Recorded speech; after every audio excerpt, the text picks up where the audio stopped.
Janice?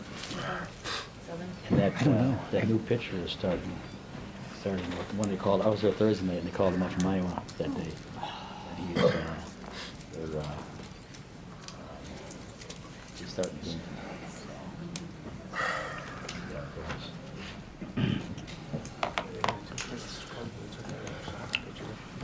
No problem.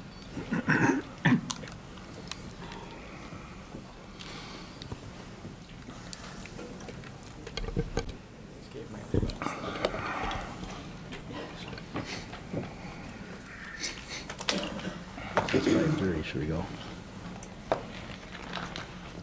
You have the agenda?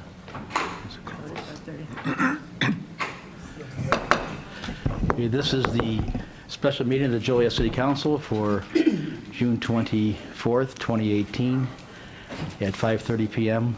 Krista? We'll start with roll call. Mayor Odekirk. Here. Councilman Dickinson. Here. Councilwoman Gavin. Here. Councilman Hug. Here. Councilman Morris is absent. Councilman Mudrin. Here. Councilwoman Coleman. Here. Councilwoman Rudin. Here. Councilman Turk. Here. First on the agenda is citizens to be heard on the agenda item. First is Mary Beth Gannon.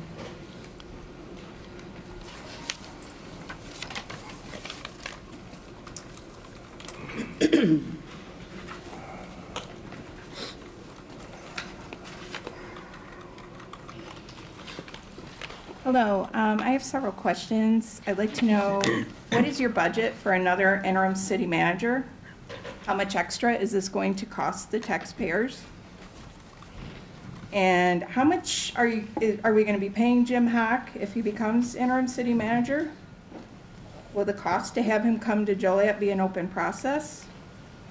Will the taxpayers have to pay his medical insurance?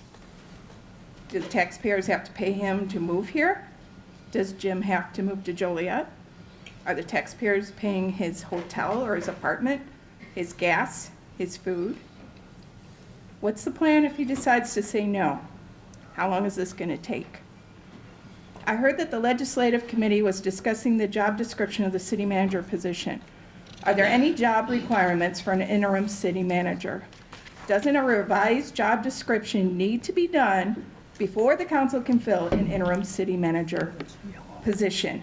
From what I can tell, none of this process has been transparent. 5 separate emails sent a few hours apart. They're almost identical in wording, removing Marty Shanahan as interim city manager.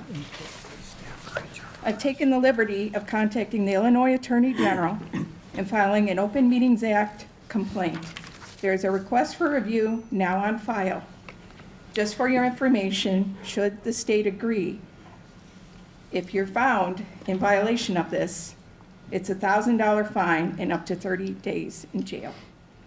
Folks, we need transparency. No more shenanigans. Thank you. Thank you. Is there anyone else that would like to speak on the agenda item?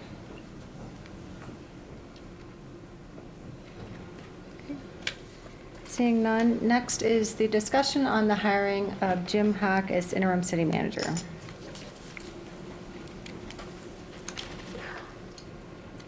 I can start that. There seems to be great confusion out there about how Jim Hock's name came about, and I can't say what the session was, but it was Monday night after. His name was mentioned there, and I was told he was out of town. Called him the next day, on Tuesday, to ask him if he's in Florida or in Michigan. He said, I'm in Michigan. Oh, well, we're potentially looking for a city manager. Is this something I should mention your name that you may have some interest?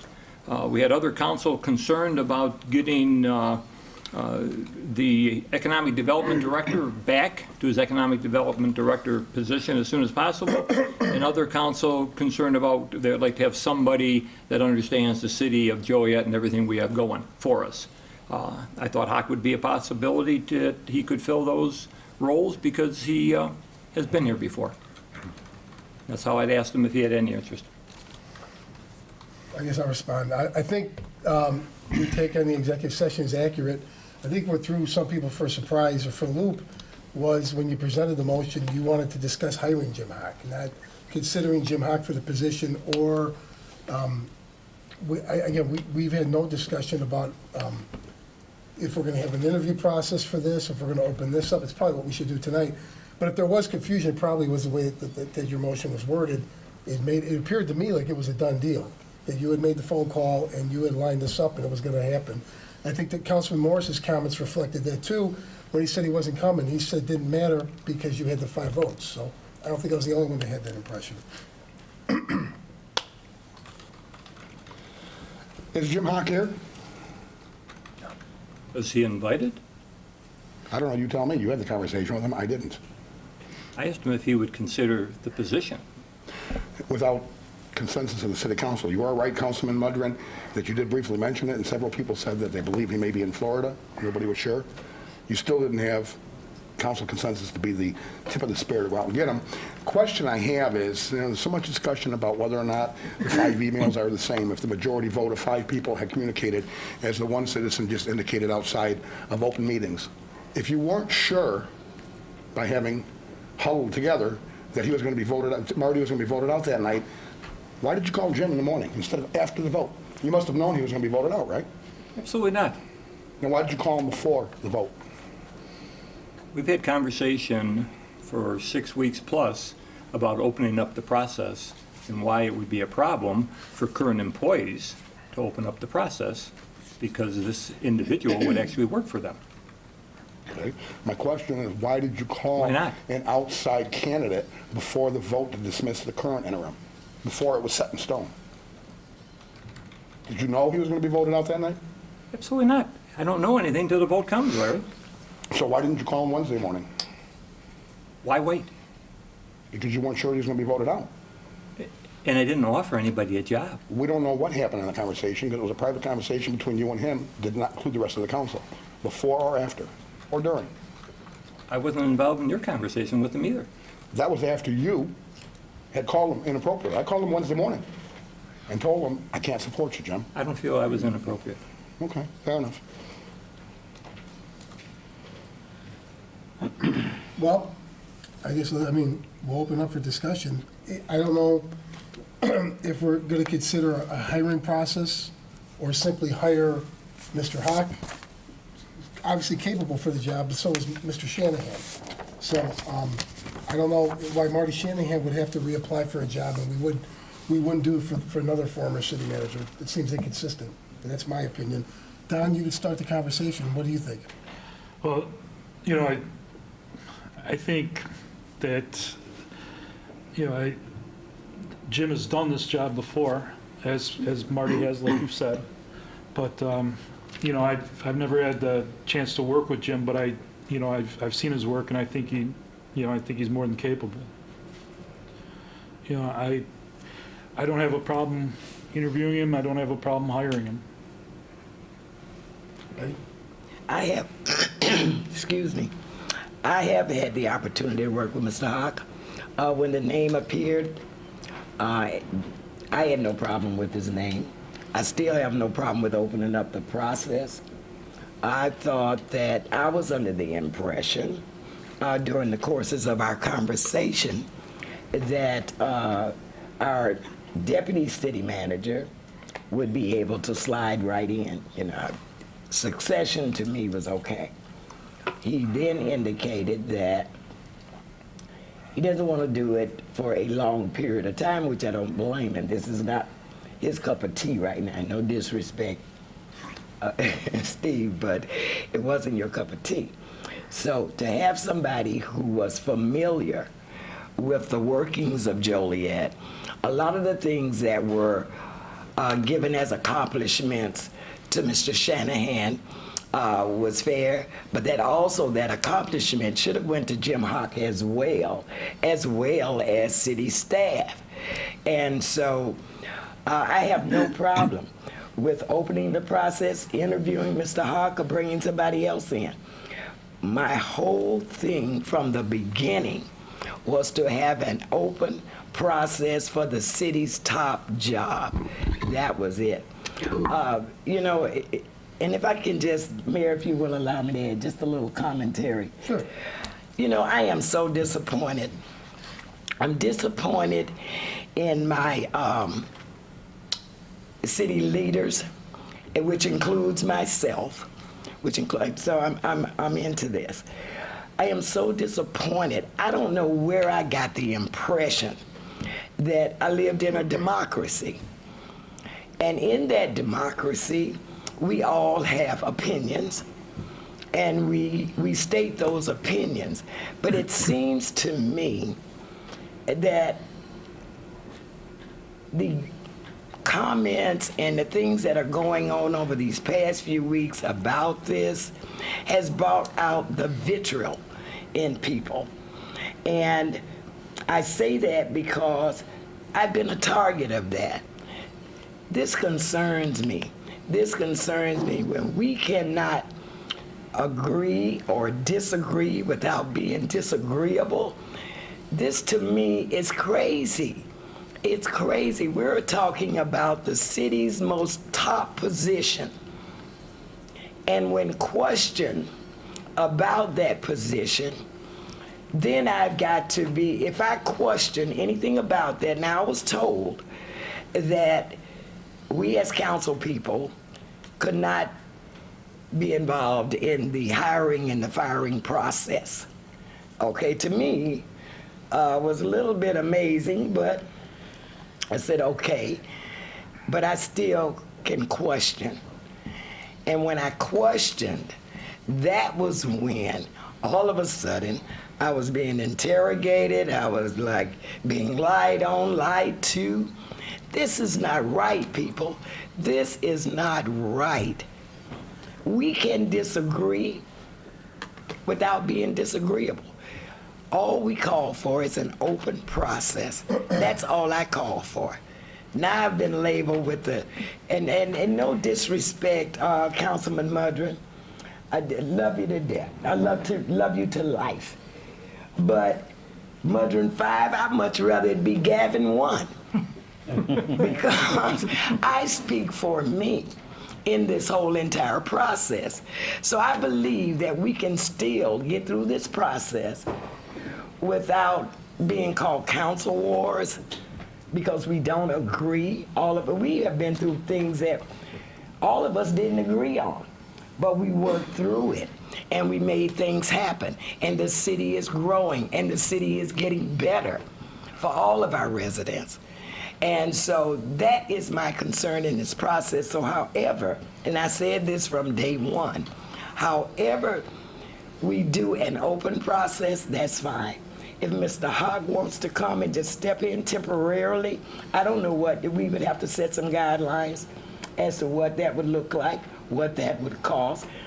You know, I know the man is retired, but he's not a wealthy man, I don't assume. So, you know, we would pay him for his services. We have paid other people for their services. But let's get this process done. Let's get Joliet back working. Let's get the residents back together where we all pull together for the common good of this city. And I'm good. I'm good with that. I went away over the weekend to Daytona Beach. Take my cares to the ocean. My mother used to always say that, you know, just pop your cares in the ocean. Kind of worked on my tan too, if you realize. But anyway, just to center myself, come back, and then I come back to media articles talking about me and my family and this, that, and a third. Really? Really, people? You know, I get a mailer that is, you know, just crazy. And I'm thinking, what the heck is going on here? Just because we don't agree on a process? No, we're better than that, people. We are better than that. I am nobody's lapdog, and I think I've said that 2 or 3, 4 or 5 times, and we'll say it again. I am for doing what is right and having that be our process, what is right for this city. So thank you for allowing me to vent. Thank you. A little bit. I'd like to respond for the mailer. That piece I sent out today, you know, everyone up here, including yourself, talks about transparency. So let's be Absolutely. transparent. Let's put it out for the people to see, let them decide. But for me, the issue isn't that we disagree or that we don't respect the democratic process, because we obviously do. We're here tonight because 5 of you wanted to be here to discuss this. The issue is that you were part of firing a person for no reason. A guy who's worked twice has stepped up and busted his butt for the city of Joliet. No. You talk about Deputy City Manager Steve Jones stepping in. Twice, Steve Jones refused to do it, when Jim Hawk left and when David Hales left. That's why Marty Shanahan stepped up. So it's not about having a disagreement. It's about an injustice that was done in the city council. And I'm not going to be silent, and I'm not going to stop fighting. You talk about doing what's right. I am doing what's right. And I think telling the people of Joliet and keeping them informed is always the right thing to do. And I do not disagree with you on that. But to go back to firing a man that didn't do anything, Wrong. that, sir, if I may, the process was given to me is that we could not use city staff in an open process for hiring because the city staff reported to Marty Shanahan. My position is that, and Marty, I had said that to him, Marty was welcome to apply. This was nothing against Marty not applying. But in order to have city staff involved in a process where we are hiring the top officer for the city, and we could not do that because Marty was everybody's boss. My thought was, let's vacate the position, and so Marty has a fair chance like everybody else. So I wasn't firing him for no reason. My thing with that, too, after being questioned and cross-examined about a question I asked Marty that is now in the media as well. That question was in closed session. Now it's in the media as well. Was that I thought the decision that he made at that time to do something was not in the proper perspective. To me, it seemed like more retaliation than anything else. So I questioned that. That piece is what I wasn't really satisfied. And you yourself, Mayor, you asked me why? Why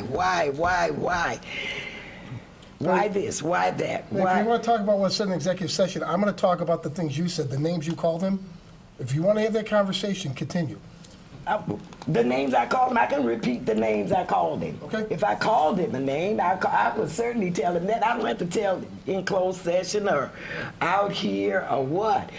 When I had an issue with Marty, I go to Marty. Did I not, Marty? Did I not? Can I just clarify? I'm not fired, right? I mean, people keep I tossing didn't that. think you were. I didn't think you were. Right, I still didn't getting think a you were paycheck. fired. People keep using that word. I'm not But fired. I just want to no. be clear.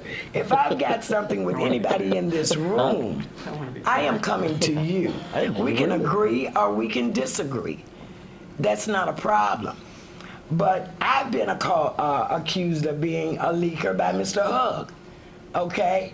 So now, in the media, I get back from a perfectly good vacation to see my name, my family's name, and everybody, and this is a whole different thing.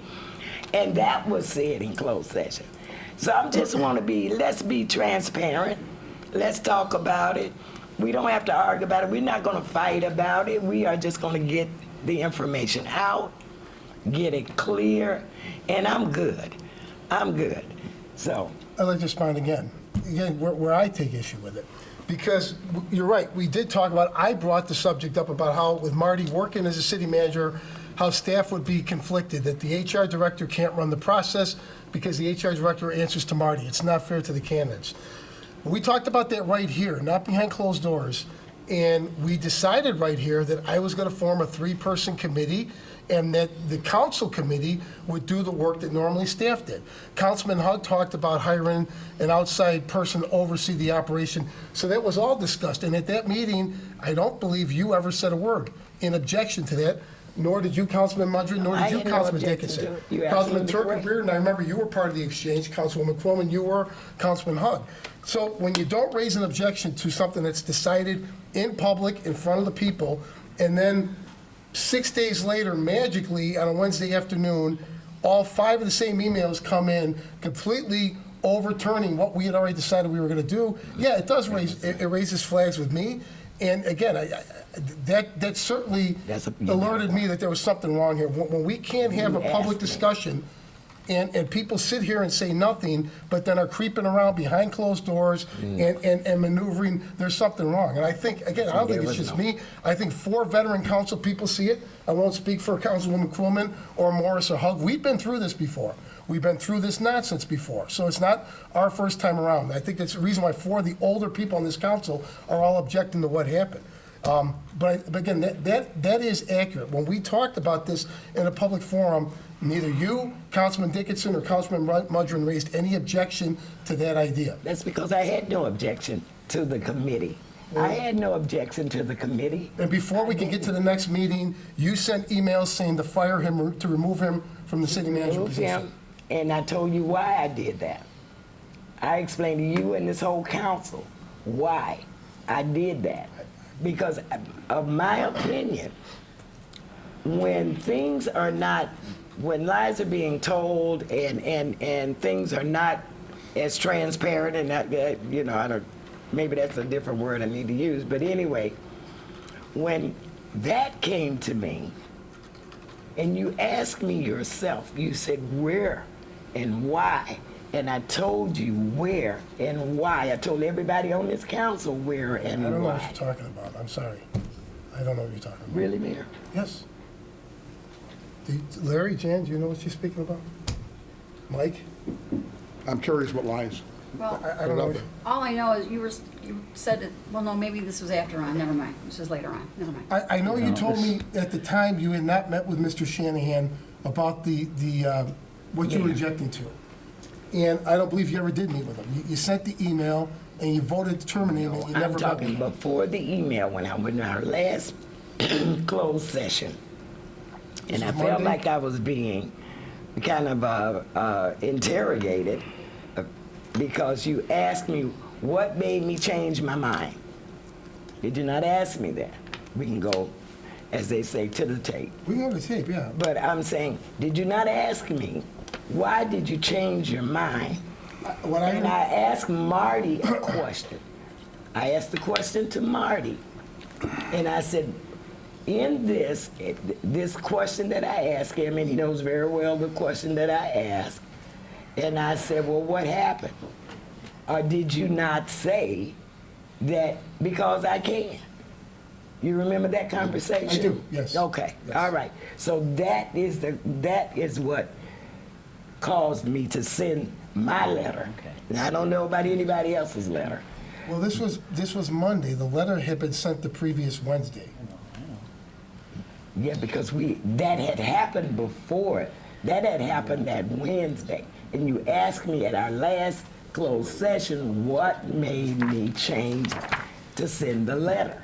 Right, but again, That's what I'm saying, you and know. again, you never even bothered to meet with him to ask him if the information you were giving The was accurate. appointment that I had set up with Mr. Shanahan that next day at 11 o'clock, I've got a job too. So you I never- found out, You never met with him, Betty. listen, I called him and told him, let's reschedule our meeting. Because my staff was out, that made me have to stay at work. I couldn't make 11 o'clock. And I called him ahead of time, his secretary, and rescheduled my meeting with him. You know, I'm not running from anything. And I'll still stand flat-footed and talk to Marty and anybody else. But I just want a transparent process. I have no problem with however we go through this. We all agree that this is going to be the platform. We go through it. And we do that, and we open up the process. That's the bottom line to it all. That's it, sir. Okay. Larry? Is it my turn? Yes. First of all, I think people should stop throwing around the term executive session. Unless you're going to say exactly what you said in executive session, which technically you're not supposed to, but it's kind of out there. It's not just been you, Councilwoman, or the mayor. Other council members have said that too. The only thing I'll say about an executive session is some of the claims of what people say they said publicly in an executive session do not match. I'm 100% comfortable. By law, when we do release executive session tapes as they age and become no longer relevant, the law requires, and you can correct me if I'm wrong, Krista, that we enter a written summary of the minutes, correct? We don't have to give out the tape, per se. I'm ready to make a motion on every one of these dates that we've all discussed to release the raw tapes. It's part of the sausage-making process. Are you going to find Councilman Hogg ever using a four-letter word he shouldn't use when he gets passionate? I don't think that would surprise too many of you in here. I'm a human being. But I'll stand behind everything I said. I don't call people snakes in the executive session. I don't take what I said in executive session, come out in the public and mislead people. With that said, I think that should be the end of that executive session discussion until I have 5 votes to release them all. I mean, it's already a public process on this No issue. problem with mine being released. With that said, I'd also say, and this is going to be the boring part of what I have to say, I'm going to do a timeline, folks, and we're going to put things in perspective, or at least I'm going to put them in perspective for myself in a very public manner. In the summer of 2014, former city manager Tom Thanis decided to step down and retire. He came to us in executive session and announced that. And then he said, and I quote, it was one of his, there's certain sayings that Mr. Thanis used. And he said, I don't know the appetite of the council, but if it's the council's will, I'll stay around until the search process is finished. And he did. He guided the process. We picked Jim Hock. Jim had a 3-year contract. Am I remembering that correctly, folks? It was 3-year, right? Yes. 3-year, 3.5-page contract. And 2.5 years into his 3-year contract, he surprised us by announcing he was going to retire at that moment. He came to executive session, made the announcement. As a council, we asked him, are you willing to stay on until we finish the search process? And he said no. So Mr. Hock, and I respect him, we get along, we're fine, but he said no, he left us high and dry. That's what forced us to have to choose somebody. And frankly, Mr. Jones, I'm sure if we really had pressured him, he would have done it like he's done this time, but am I correct? Am I, misstating this at all, Steve? You weren't really interested unless it was the only option, right? To step in. So we considered not just Marty, we considered 2 or 3 other folks, and I won't mention the names of our staff members, and the entire council settled on Marty to come in. He picked up where Mr. Hock had suddenly left us high and dry. Okay? He guided us through the process, and we picked Mr. Hales. Again, I won't give details of executive session, but I can promise you Mr. Hales was not a unanimous decision.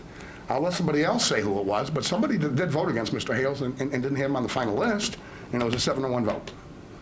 That individual came out here and voted publicly yes on the contract, and that will never happen again. So, Mr. Hales was picked, and that Excuse me. didn't... You're talking about the Hales vote? Yeah. It wasn't 7-1. It was 6-2. Oh, was it? Okay. Because I was a no vote, but we came out here as a council to Right. show, But that as will long never as it's happen out there. again. In closed session, neither one of us voted for Mr. Hales. He was not our pick.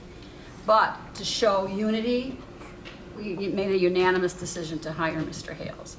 And that was one of the worst mistakes I ever made. I will never do that again if I don't agree. So, Mr. Hales was picked, and after 5 months, he left. And again, Marty was recruited to step in for the second interim. During the process of the first interim, after Mr. Hock had left, Mr. Shanahan took over. About a month and a half or so into it, there was talk amongst most of these council members, yourself excluded, Councilwoman Reardon, that, hey, maybe we could just save the hassle and money of doing a search because Marty's doing a good job.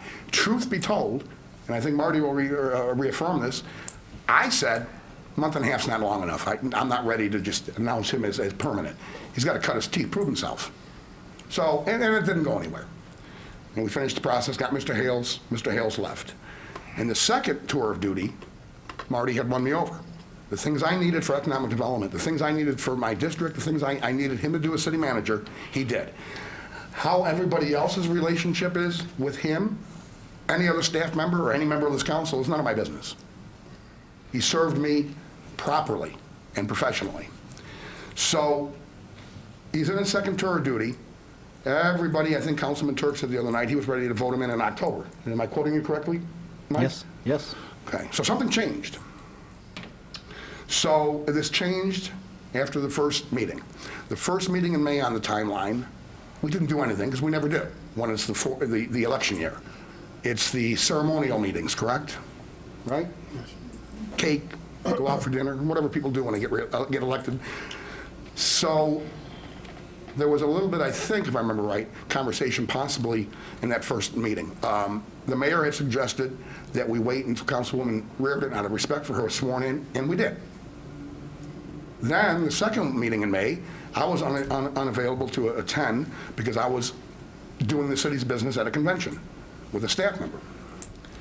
So I return, and since the vote, the infamous emails, all of that, people have said, now they're starting to kind of refine it, but we needed to move them out of there so that we can have a search process. No, I'm sorry, folks. June 3rd, Monday, we had an executive session and talked it out. June 4th, Tuesday, we had the very public conversation, and in a 5-4, what I refer to as a straw poll, if you go to the tape, because it wasn't an up and down, I, no. It was each person saying, do you want to promote Marty, or do you want an open, do you all remember that conversation? 5 people said, we want to open it to a search. 4 people said, we think it'd be appropriate to elevate Marty to permanent. At that moment, in June 4th, it was decided the process was going forward. Over, done. There was going to be a search. In which case, I had brought up, and the mayor as well too, that, well, there's a conflict of interest. We can't put Marty or staff in a position since he's still applying. And I used the term project manager, if you go back and look. I said, what we probably need to do is hire somebody temporarily to be the project manager for this one duty, and that's managing the search internally. It's a hybrid search where you hire a consulting firm who works with usually staff, and together they bring it to the council and we work with them. We didn't hire an outside. It was decided with the 5 emails in one afternoon to fire him after, and to say we're firing him so that we can do a search. We already decided we're doing a search. Didn't change. If Marty wasn't fired, we'd still be doing a search. Yes, we would have to get around the conflict of interest. The way I look at it, folks, is let's just say for a round number, the city manager has 100 duties, from menial, small, ceremonial housekeeping duties, like making sure that the employees get their checks signed every 2 weeks, to larger things like managing some of these projects we have, $1 billion or more in projects. And one of those 100 duties is normally to guide the search process. But he couldn't do that one this time. So we threw the other 99 duties to the roadside to clear a path for one duty, when all we had to do was hire somebody to manage that one duty. Makes no sense to me. That's what a project manager does. We didn't have to put in peril everything else that's on the city manager's plate. So with that said, there's some disingenuousness in this when we say we had to terminate him as city manager to do a search. That makes no sense to me. I've gotten a lot of calls. We all have gotten a lot of calls, I'm sure, on both sides of the issue. But most people said, yeah, I don't see the connection. I believe even in one of the local media accounts it said that there was never a connection made between the firing and doing a search. Doing a search was already established by a 5-4 majority on June 4th. That was over, 2 weeks before he got fired. So the why is still out there. Councilwoman Reardon was quoted in the paper, and if it's not accurate, please correct it, but I think it is accurate. You said that you don't think that doing a search or wanting to do a search should be considered odd. Remember saying something along? Yeah, I said exactly that. I agree with you. It is not odd for any one of us here to come to a conclusion that we want to do a search. But it's not odd, as it's been presented by people that want to do a search, for any one of us to come to the conclusion that the current interim has done such a good job, you promote him. We did it twice in the last 2 years. Now, somebody could pick nits on this and say the city manager isn't important as the fire or the police chief or the sewer and water director, public utilities. I would differ. I think anybody sitting out there, when there's 2 red cherries behind them, pulling them over, they think the most powerful person is that guy's boss at that moment. We brought in Chief Roshner, and he served for 4 months. When it came time to find a permanent replacement, all things were considered, and he was simply promoted. We didn't do a search. When we brought in Allison Swisher, when Jim Egan resigned and retired, again, she filled in for, I think, 6 or 7 months, and then when it came time to have a permanent director of public works, all things considered, she was promoted. Frankly, in her purvey is probably the single most important decision being made in this city right now. And that's our new water source. We didn't say, hey, look, she's only been an interim, we need to see if there's anybody better out there who knows more about finding new water sources. Very normal to promote. So really what you have, it's not odd to want to do a search. It's not odd to want to promote an effective current interim. It's called a difference of opinion. And the difference of opinion came to a 5-4 vote. You guys won. You got your search. You didn't need to fire him. You got your search 2 weeks before you sent your emails out. So with that said, I'm against double dipping. I'll say that publicly, and I've said it all along. I do not like double dipping. That's why I can't support Mr. Hawk right out of the gate. It's double dipping. He's already collecting a public pension, and he wants to come back and make more money. I don't care if it's for a month, for 6 months, or for a year. That's double dipping. Most people in America right now are keeping a close eye on the double dipping fiascos that can happen.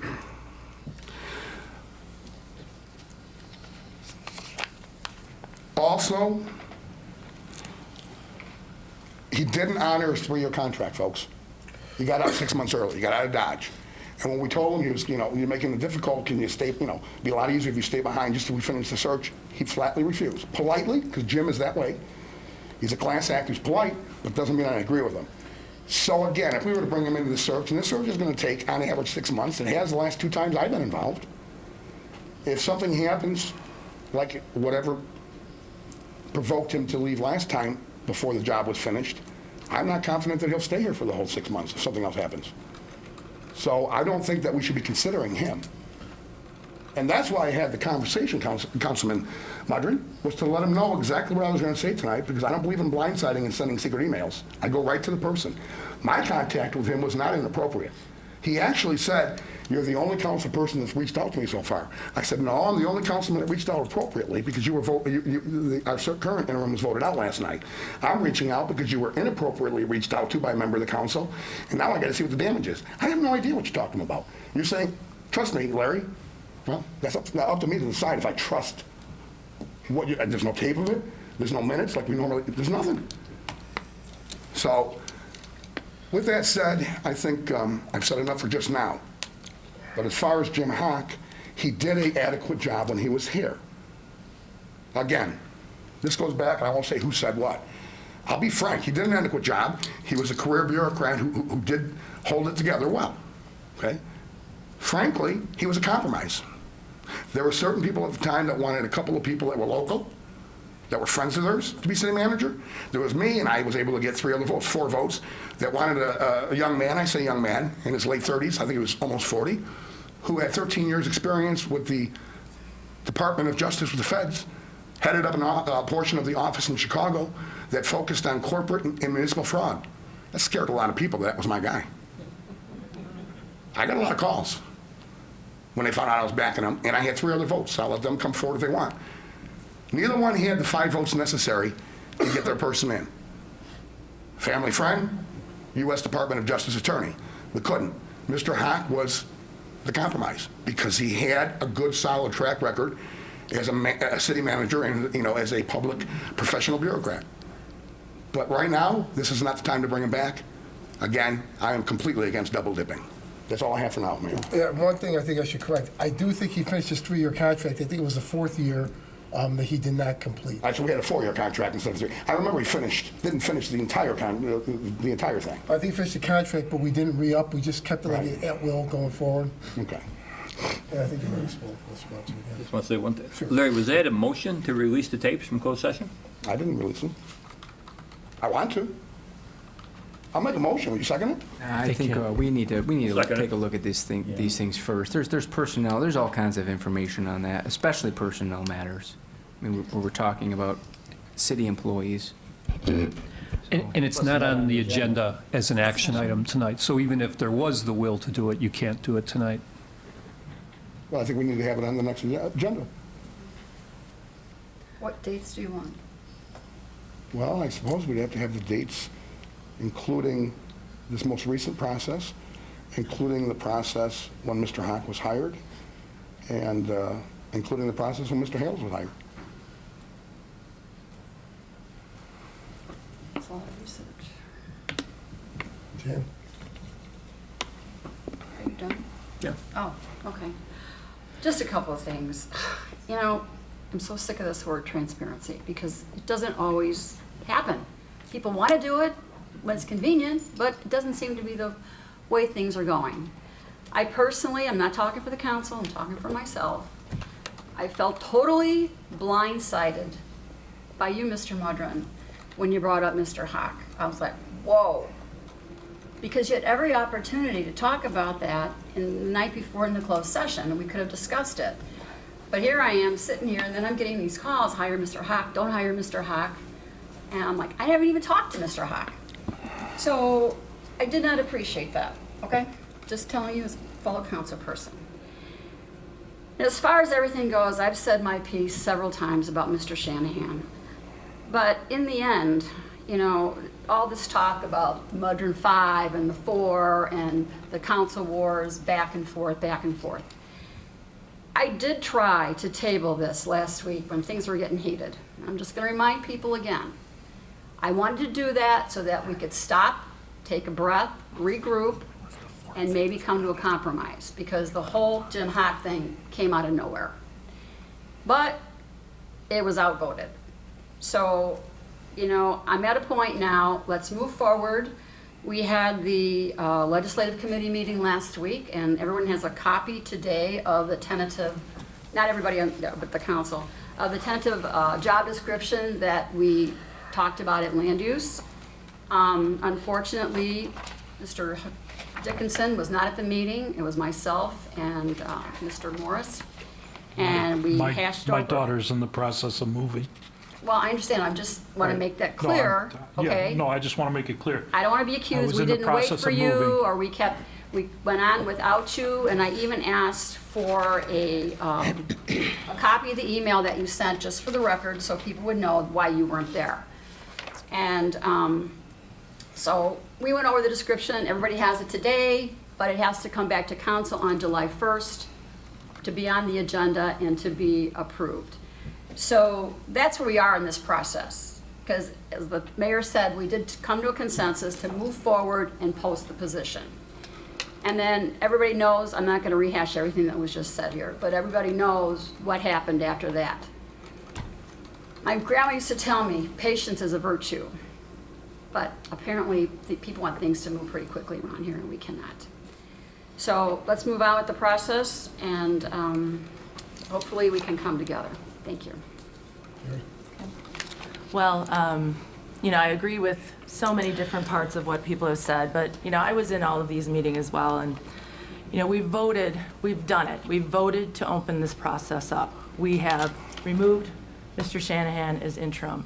I want to move forward. We can keep beating this down the road, kick this can forever, but it's time to move on, and it's time to start evolving this process. I do remember the biggest concern was, what are we going to do in the meantime while we look for this, if we remove Marty while we look for this? I can see why you contacted Mr. Hawk, because it was the biggest concern of everybody. We were told that Steve had no desire to step up, and then it turned out that Steve did step up, so thank you. And then going forward, we knew Steve did not want to be in that position for a long time. He does a fantastic job at his current position, and we're glad to have him back there. But at that point, the thought of Mr. Hawk being available, I was relieved to hear that this could be a possibility. He certainly filled the bill of everybody's concern. We don't want somebody in here that knows nothing about Joliet and has never done this, and I didn't either. I was just as concerned. So to have a person who had a good reputation overall, from what I heard from all the individuals on the council and citizens, I mean, we're never going to agree with everything, that's for sure. But he had an overall good reputation. He certainly knew the city. And to me, we don't have to go out. We don't have to hire somebody to hire an interim. We have an opportunity. He happens to be available. Sometimes things work out, and I feel that that's a good thing. So that's where I sit with this. I also want to keep the costs down, and I think that keeps the costs down without just throwing us into some whirlwind of who's going to take over. So I would be for Mr. Hawk, but I haven't heard any other suggestions for anyone else. But he just seems to make sense to me. So, thank you. Can I comment? Sure. And I agree with your sentiment about moving forward. I just want to say that. But you say keep the costs down, it's exactly the opposite. The costs are going to skyrocket. You predicted this was going to cost $20,000. That'll be a month and a half of his salary. Well, So the costs are going way up, just a point of clarification. Way higher than the $20,000 that was kicked around a month ago. Are we not going to pay an interim city manager in the meantime? We had one. Well, he's no longer our interim. He's still so on the we- payroll though, so the costs are Well, going up. is his cost back to what his position as attorney? Yeah, it's less than what he was making, but it's not cheaper. It's a more expensive, you're paying two people where we were paying one. So, again, I don't want to be argumentative because I agree about moving forward, but I think that needs to be clarified, much like the 3-year contract comment I thought needed to be clarified. That's all I have. I just have a question. Yes. How do you know so much about Mr. Hawk? Well, I have lived in Joliet. I do know him as a city manager, but I don't know so much about him, other than since this, everybody has talked about Mr. Hawk, and I've heard very good comments. Okay, just one. That's it. Me? You know, if we go back to some comments that were made about closed session, you know, unfortunately, there's been leaks in closed session ever since I've been around. And there's probably going to be leaks in closed session till we're all dead and buried. But, you know, when we talked about the process of opening it up, I made the comment that I thought we should open it up. Marty's more than welcome to apply. I would think he would have the inside track by doing the job, but I wanted to see the process. That's the only person we hire, and that's what I wanted to do. 2 days later, I'm getting calls from individuals saying, what's your problem with Marty? Why can't you vote for Marty? So, I mean, I didn't leak my own information. Somebody else did here. I don't know who it was. And I'm not accusing anybody of doing it because I don't know. But you know, it's and as far as you know, we talked about you know, the flyer that went out today. I just counted them up. I had 18 calls. 12 were telling me to stay the course. I was doing the right thing. 8 of them said that 8 of the people I knew. 4 I did not have any idea who they were. Never talked to them before. Didn't know their names. And the difference, whatever it is, 6 were 2 were nasty, and the other 4 were just and say this is what my feelings are. Okay. So, and I have nothing against Mr. Shanahan. Him and I had a 10-minute discussion in his office that night of the meeting, and it was a confidential discussion. And he asked me my opinion. I asked him his opinion, and we got up and shook hands, and we ended the meeting. But you know, every job I've ever had in my profession, I've competed for, and some were internal, you know, and I didn't get them, and some I did get it, but I had to compete for it, and I think it made me a better employee by competing. And then as far as Mr. Hawk, you know, if there's people spreading rumors around here that Mr. Hawk is being brought in to bust the unions. And I don't know where that came from, but I've been getting calls from our own union people telling me he's a union buster.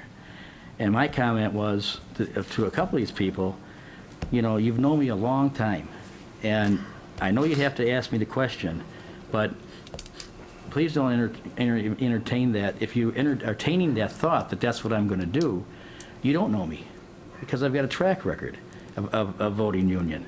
And I belong to a union. My dad was president of the union, our whole family.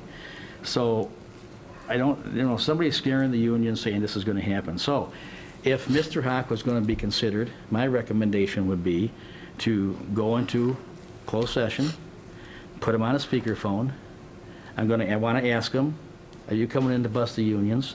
I want to ask him, are you coming to keep status quo? Are you going to, or any interim, I want to ask them if they're going to maintain the status quo and sign official documents that require a city manager's signature.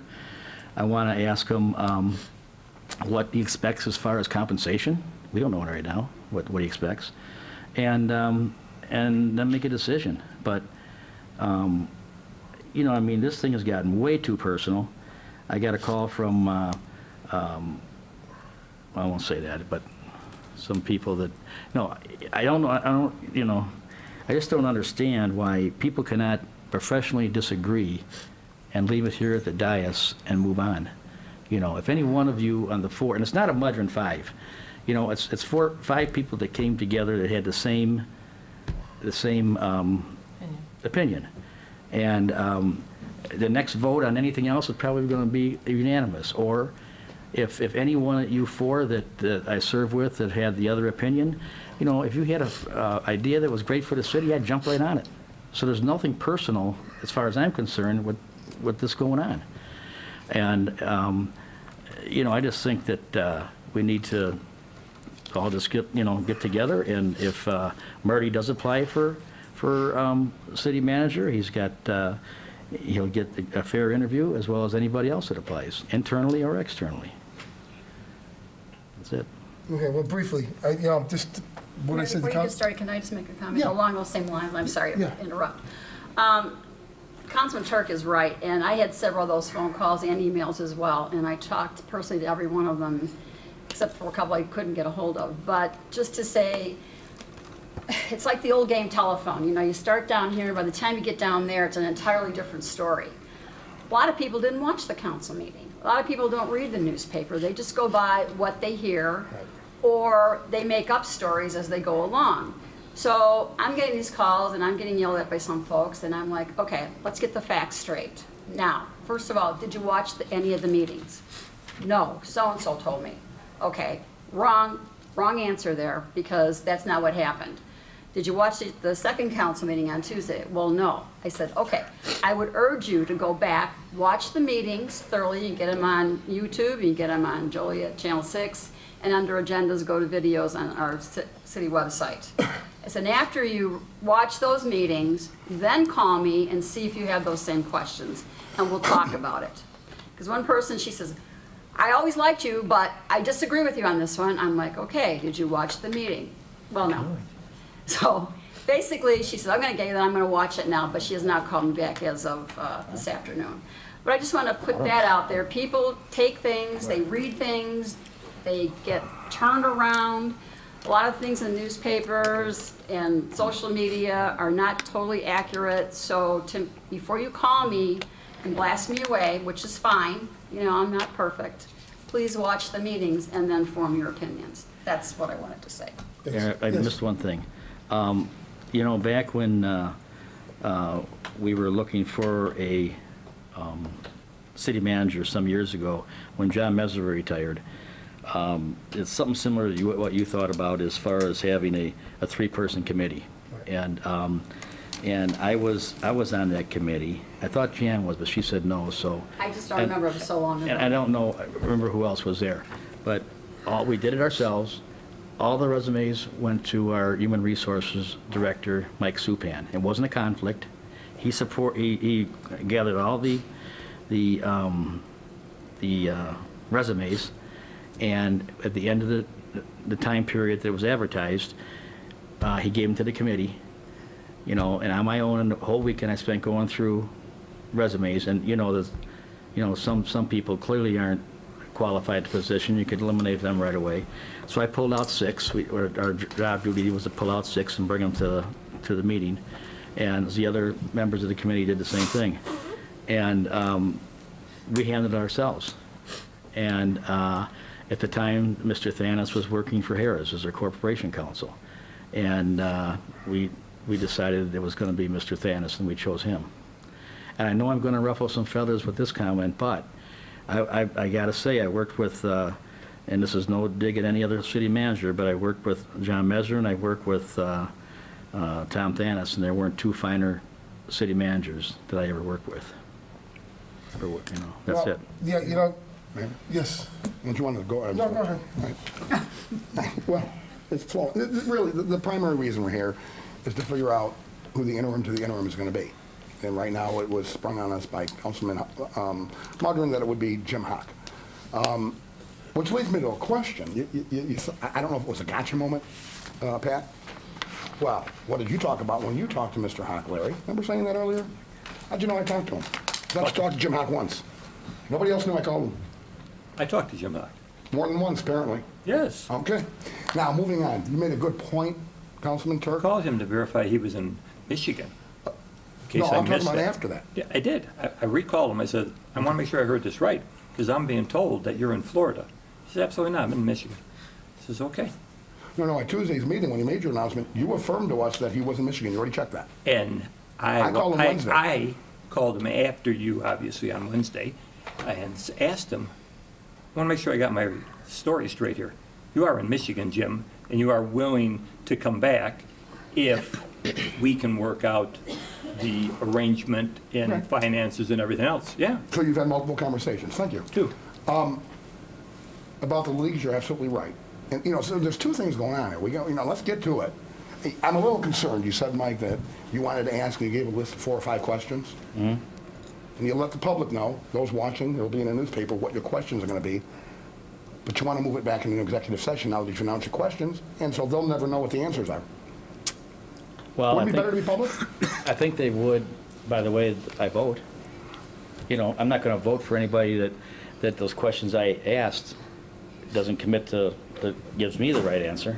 Well, they don't necessarily know what you think an appropriate response is. Your answer is, because I think that's where personnel items should be.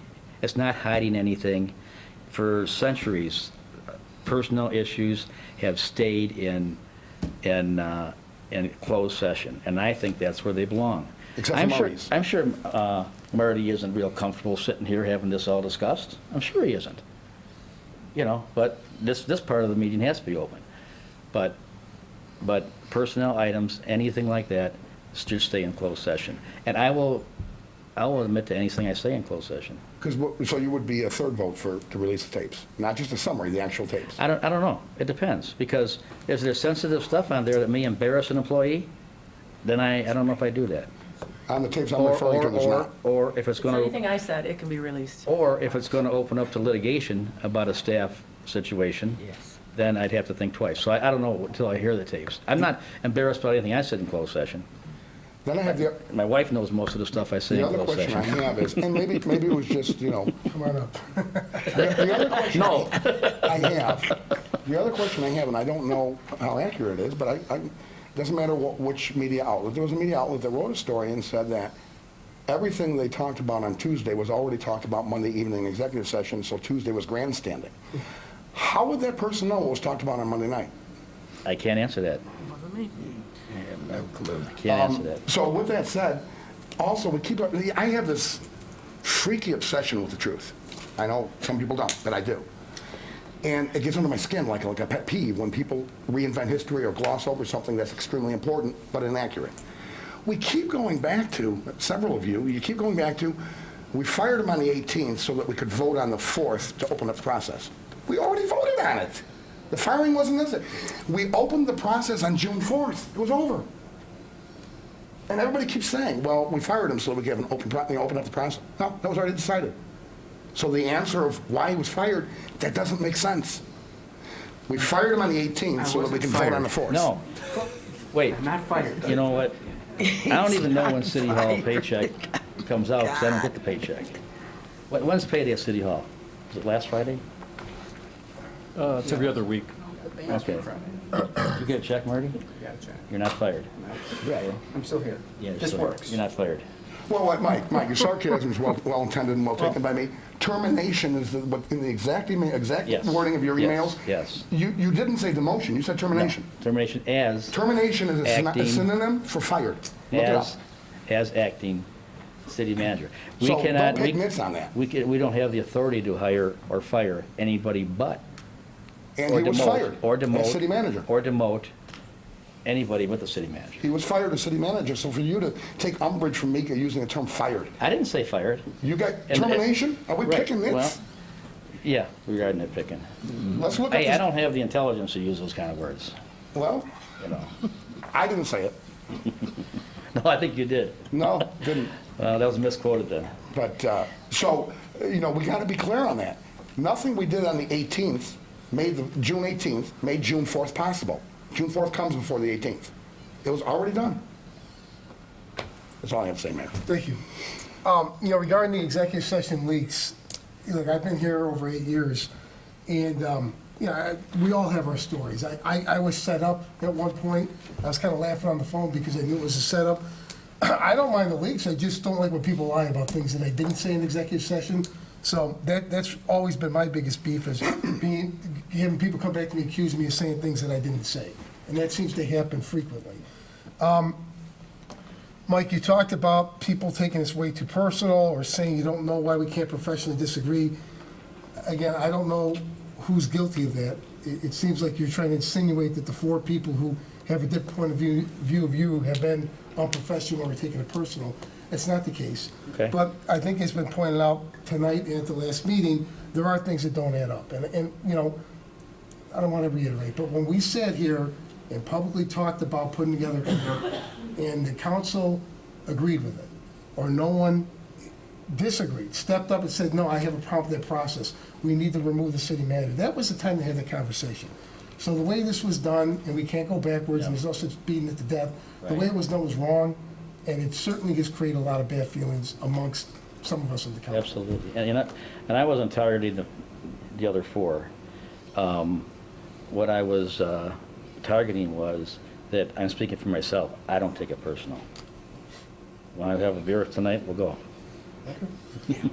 Yeah, again, it's not personal, but about, Violation of the Open Meetings Act. we won't talk business. But about, you also setting the record straight, though, and not letting misstatements or lies stand. Totally. So, again, that's been primarily what motivated me throughout this process. So, the question then is, and unless anyone else wants to comment, are we going to open it up for interviews, or are we just going to hire Jim Hawk? I don't think we'd ever just hire Jim Hawk. I think, being that this is a discussion, can we get a consensus that Steve Jones could negotiate with Jim Hawk to see if there's some common ground that both work terms, financial terms could be brought back to the city council to review and obviously vote on if that was the direction? Or is it something that needs to go to some agency like GovHR to search further out? Right. Is GovHR the only place to go to? I think Sherry did some research, didn't you, Sherry? Yeah, I gave you guys a list of all the different places that we could go. So I think, I was not satisfied with GovHR. Just saying. I believe there are several companies that have a pool of, I'm assuming they're all retired city managers who does that business, I know they have Take a look, the school maybe we should superintendents do the same thing. Steve? There are a couple things I'll throw out. One, GovHR certainly has the widest network. I mean, there are any number of recruitment firms, but GovHR has specialized in the interim staffing area, besides doing full-time permanent positions for city managers, department heads, et cetera. I mean, they have any number of folks that as they've retired, or if they're between jobs, they'll put their credentials up for GovHR, and if specific openings come up that meet their skills and qualifications, they're the go-to entity. So that's the HR question, GovHR question. Mayor, you talked about, having the city manager negotiate with Jim Hawk. There are probably 4 things you should think about, kind of all wrapped up into that. One, we heard some discussion about maybe there should be an interview process here with regard to asking some questions, just as a normal full-time permanent person would come in. Perhaps the council would want to know exactly where Jim's, where his orientation is, what his thoughts are about taking a role in, let's call it difficult circumstances. So that may be something you want to pursue. Secondly, besides negotiating with them, I think it's important that the council answer a question before we even talk to Jim, and that question is, if you're going to open this up for a permanent person to come in to go through a recruitment process, what time frame would you like that to be in? Because obviously, if it's a year versus 3 months, that has a lot to do with Jim's willingness or ability to take the position. So if there is a time frame people have in mind. If you say we would like to have a permanent full-time person on board by January 1, then that gives a little direction as to what his time commitment would be. Obviously, a recruitment process takes time, depends upon the quality of the applicants. You may have 2 rounds of interviews, you may have 3, you may have 1. So those things need to be factored in. And then lastly, it was referenced, and I put the job description on everyone's seat at the dais. This is the job description that was in place with a few highlighted tweaks that were made by Land Use Legislative Committee. So council hasn't seen this up until tonight. HR did not have any input on this. I did not see it until after it had gone to land use. So one of the questions is this what you would like us to use as our interim job description?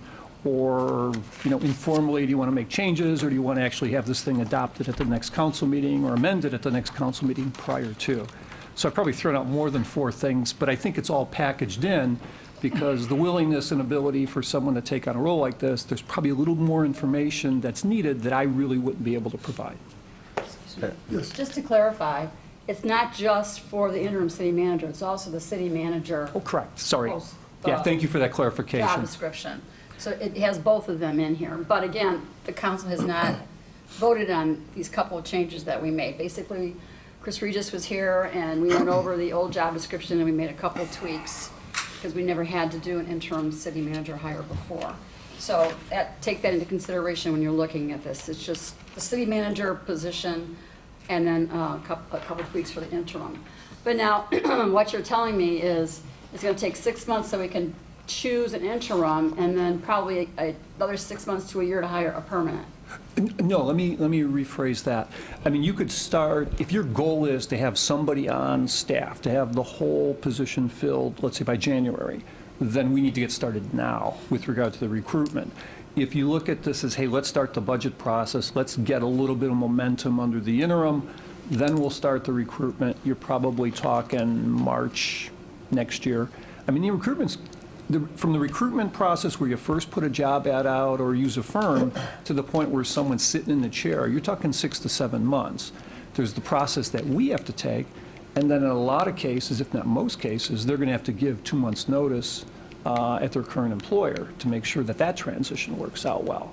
So, you're talking a long time, and that's why, if you want to get this done as quickly as possible, meaning the permanent position, we need to say that. If you want to stretch it out a little bit, get past the budget process, we need to say that too, because perhaps Mr. Hock's commitment is 4 months.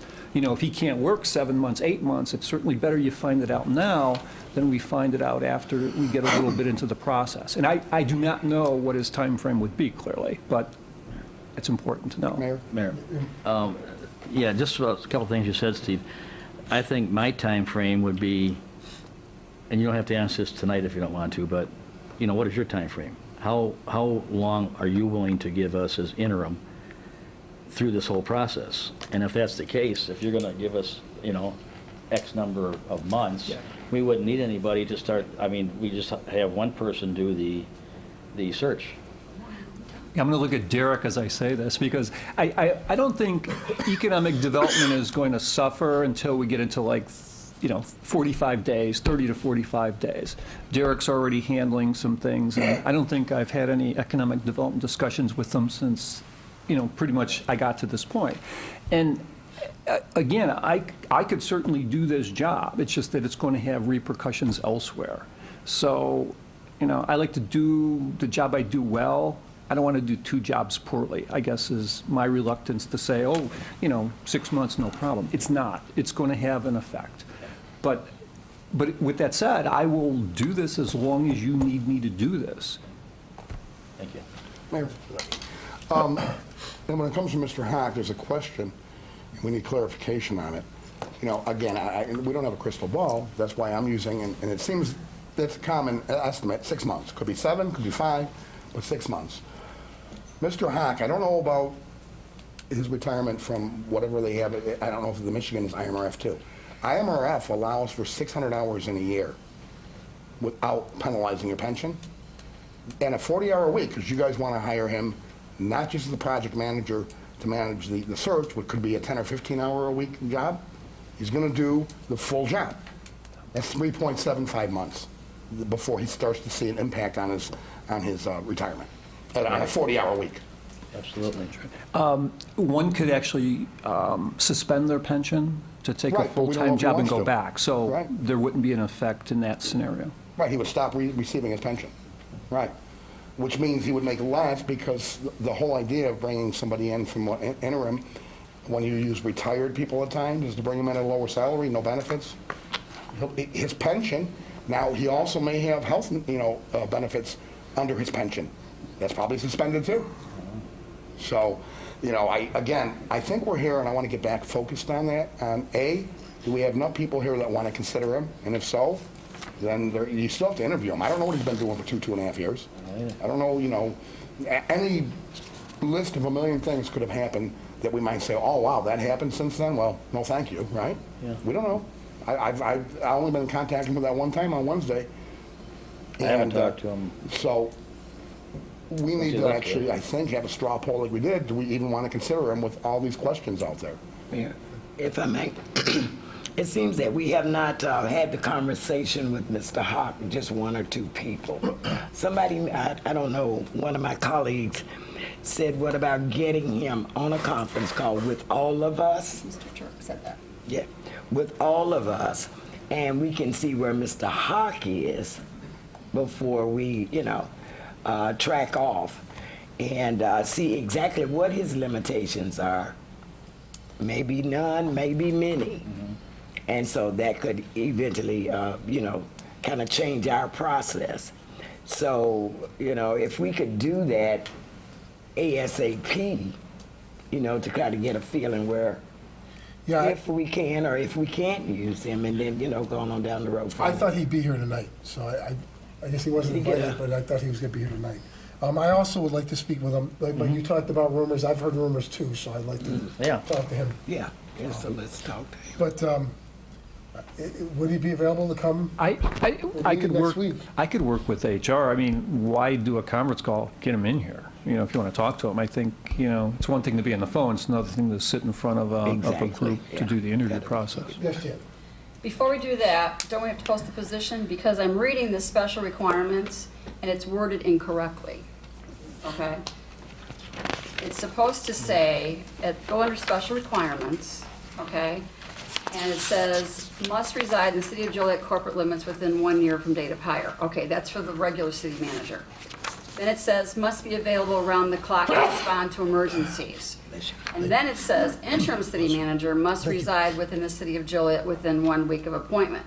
But the interim city manager is also to be available around the clock to respond to emergencies, so we don't have someone traveling back and forth. And when I read this, it's not correct. The must be available around the clock to respond to emergency was required for both interim and permanent city manager. But the way it's written here is not correct. Do you read it that way, Marty? Bree just wrote this, I know, but it's not. To clarify is that's the best way, especially if it hasn't Well, been. Terry's not here to back me up on that, so maybe we should listen to the tape or go back. I just think, and I went over this several times. I wanted to be accurate, and for some reason, got switched around. Will it be on the agenda next week? This is gonna be on July 1st agenda, yes. Okay. That's why I'm bringing it up now. Jan, so this, on the special requirements, that is for both permanent city manager and interim city manager? Yes, except for the part of residing in a year. The interim has to be here within 1 week of appointment. Because we need somebody right away. So are you saying it's just missing the must be available around the clock? Is that what Yeah, it's, right. But the way you read it, the interim city manager, he can just reside in the city of Joliet 1 week, but it doesn't say he has to be available around the clock for emergencies. And that was both. Yeah. And Jan, that's, I question why we would have an Illinois driver's license for an interim city manager. that was something that was in the old thing, and we didn't take it out, we just left it in. You want a passport? Well, I think driver's license I'm fine with, doesn't have to be Illinois. Yeah, well, Right. that was something from the old one, and we were more focused on, you take it out, I mean, I don't care about that, doesn't matter. But any changes have to go back to legislative, right?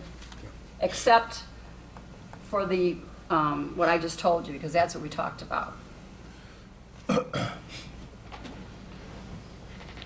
So, Marty, what's your call? It's my understanding any other changes that weren't discussed, like the valid driver's license, I'm sorry I missed that. We both missed that. And Chris Regis, who was there, didn't Yeah. mention it. I know. Marty, I know. If you're going to send it back to committee, you got to. I know, I'm just you saying, probably shouldn't, again, here's the conflict. If you're applying for this job, you probably shouldn't be writing the job description. No, I haven't written it. no, he didn't Chris write this, Regis. Chris wrote Yeah. this. So Chris wrote Chris should, this. And what we did was we took the old one, the old position, and we just went through it and just made a couple of changes, and that was it. I didn't pay attention to the valid driver's license, so. And, excuse me, Councilwoman, and one of the changes was to reside in Joliet within the 1 week for the interim? Was that a change, or was No, that in that's there correct. before? And to be available around the clock to respond to emergencies. Okay, so those were both It's changes? just, it should have or- been, at one sentence, should have been included with the interim. Okay. But the way I'm reading it, it is not. Just a clarification too, in reading the 1 week requirement, are you saying, we'll use Mr. Hawk as an example since we've talked about him? Right. That for the first 7 days, he can take his calls about city business from Michigan? What do you mean What? 1 week?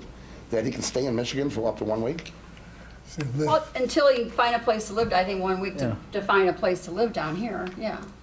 You can't quite, I want the job to move tomorrow. I mean, you gotta give the man a week or so, because it's gonna be temporary anyway, so they don't have to find a permanent place. And we went back and forth on this. And if they're interim, they don't need to buy a home or buy an apartment. They can live in a hotel, whatever they choose to do.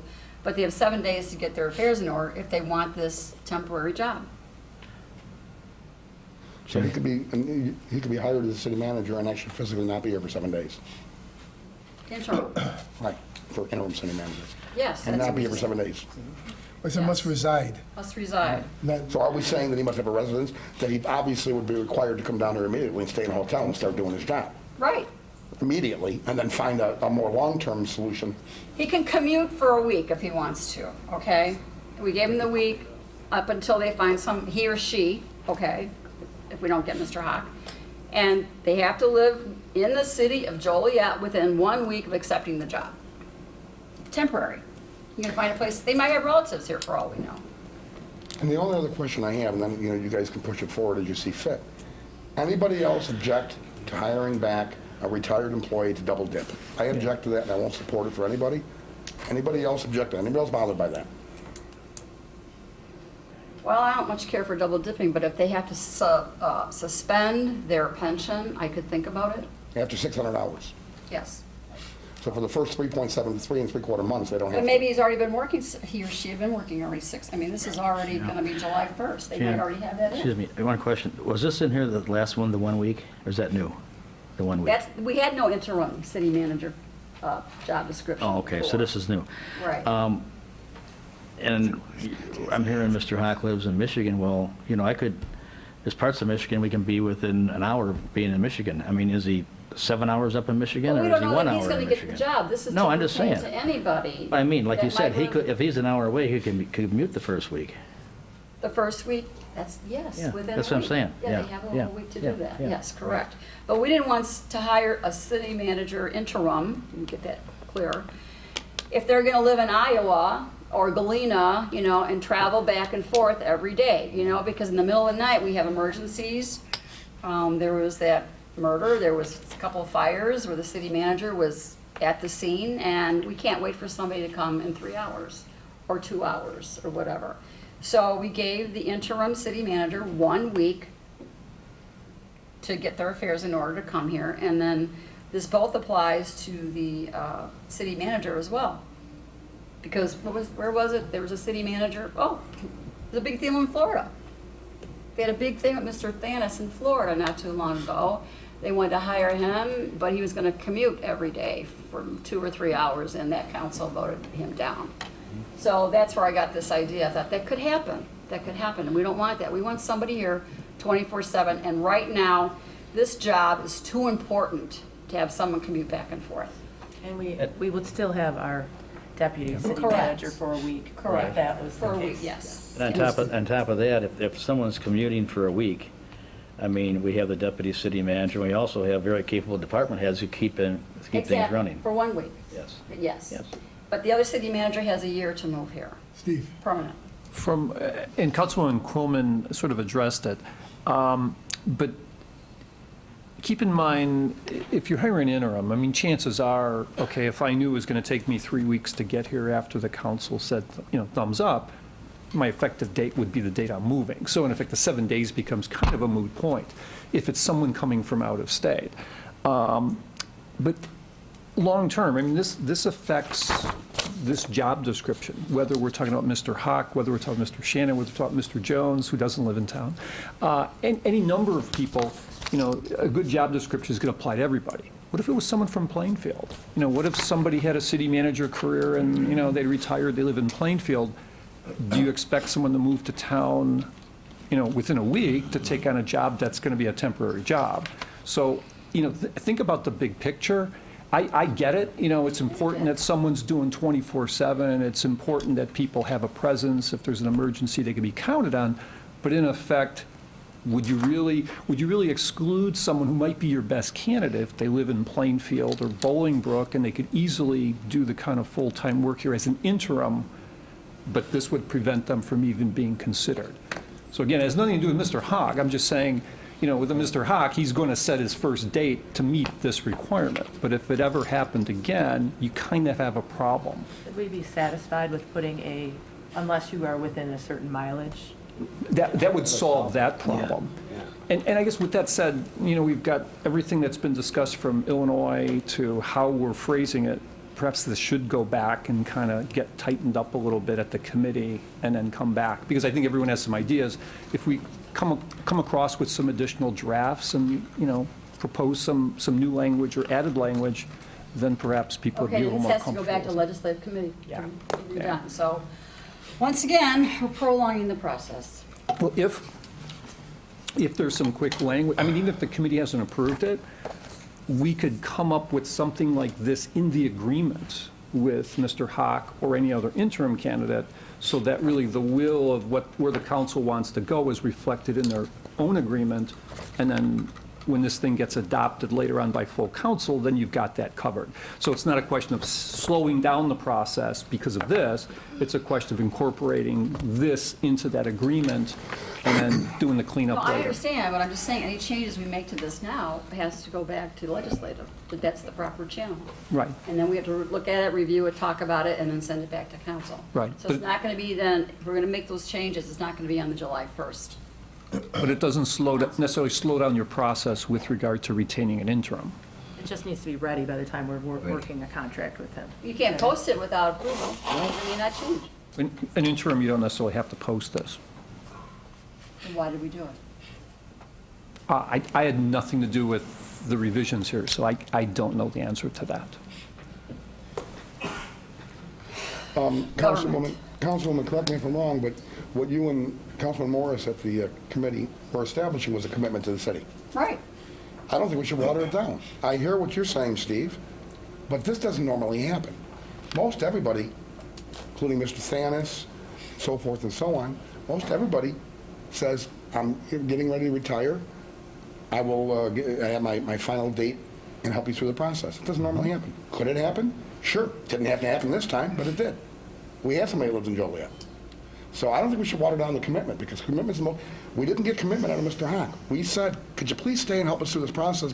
No, done, back in Michigan. And God bless him. Whatever him and his wife decided was best for them is great. I'm not here to do what's best for Mr. Hawk and his family. I'm here to do what's best for the citizens of Joliet. Double dipping is not good, and loosening the commitment that's required to actually serve this city. I certainly wouldn't be against ultimately restating all the exempt positions that currently don't require you live in the city. Maybe they should all. All the bargaining units are required to live in the city within 12 months or 18 months when they get hired now. I think everybody should live in the city. We don't underpay for our administrative people. They can afford to live in Joliet. So I'm not sure that we should water down what Councilwoman Quillman and Councilman Morris had put in there, which shows a commitment. Yeah, if somebody lived in Plainfield and want a job that amounts to somewhere between 185,000 or more, broken down to the weeks they work here, maybe they might be required to get a hotel room in Joliet. Unless it's really Joliet. Yeah. Joe Field. Right. But, so I don't think that I necessarily would support a watering down. Steve, could I ask you one more question? Sure. Typically for well, I know this is unusual, but for the interim, are we able to do a month-to-month contract so that we don't get stuck in a long-term contract that we would be, stuck in yeah. after we would hire? I mean, anything that two parties agree to is acceptable. Is that typical or not? I think typically what it is, there's some minimum time frame. Let's say it's 3 months with 30-day renewable. You don't want to lock yourself in too long, because if you do start a process and the process is moving along, you don't want to literally tell someone, okay, we're putting the brakes on because we still have 2 months left in an interim contract. So I think having a minimum time frame with 30-day extensions, both parties agree, maybe 30 days notice or something along those lines. So that would be workable. But effectively, then, if they don't like it here, we have to do another search for interim before we get to the real thing. And possibly in the middle of the search for the permanent. I'm sorry, I don't agree with that. We have to have somebody with a commitment. I mean, we may be changing interims month to month. I mean, you don't know. I understand what you're saying, but I don't think that's... Well, you know who's going to get the brunt of that if it happens. Yeah. You. Come on back, Steve. For fun.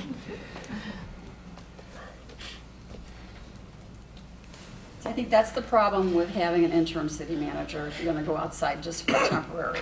And we have plenty of people here on staff that can step into that position so that we can concentrate and get down to the new city manager position. But again, that's my opinion. It's going to drag out and drag out. And I We thought don't that- want to. We want to move forward, but we can't move forward if we're stuck. I thought that was one of the two big reasons why they wanted to fire Marty, because it was taking too long. So I'm Well, confused. it's going to now. take long. I mean, it's going to take time. We don't want to get just anyone in here. We have to have them vetted, have to have interviews, separate interviews, and God knows how long we did. It took us days and absolutely. hours after Councilwoman, hours. that's not what I was referring to. I'm saying those that use that as an excuse to fire them, that were taking too long, are now slowing down the process. God, let's get the Oh, process. Slowing down the all right, process I again. misunderstood you. Let's get the process.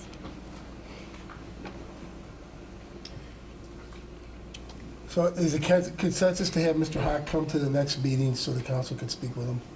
Is that where we're at? When, can you go down and I ask got no each of us? problem. Pardon me? Ask each of us, like you did. Yeah. Betty? Yeah, I'm good with No? that. Yes. I'll interview. Yes. Yes. Okay. Okay, we'll work on setting that up. Okay.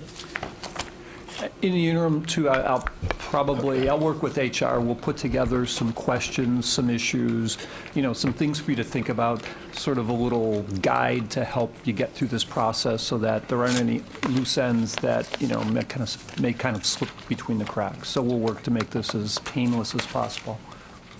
Good. Motion to adjourn. Well, I just want to make it clear, I said I would interview him. I didn't say I would vote for him. I may or may not. I want to hear it said. Because there could be other candidates out there that might want to do the interim once we post it. But we can't post it until we agree on it. Your clarification accepted? In an emergency situation, that I wouldn't be considering the double dipping that really gets under my skin. This was not an emergency situation, this was a fabricated emergency. Point taken. Next is public comments. Is there anyone that would like to speak? Ben Colmar, 606 Western Avenue. I think I know probably more than half of you on the council. And I got to tell you, I'm really frustrated.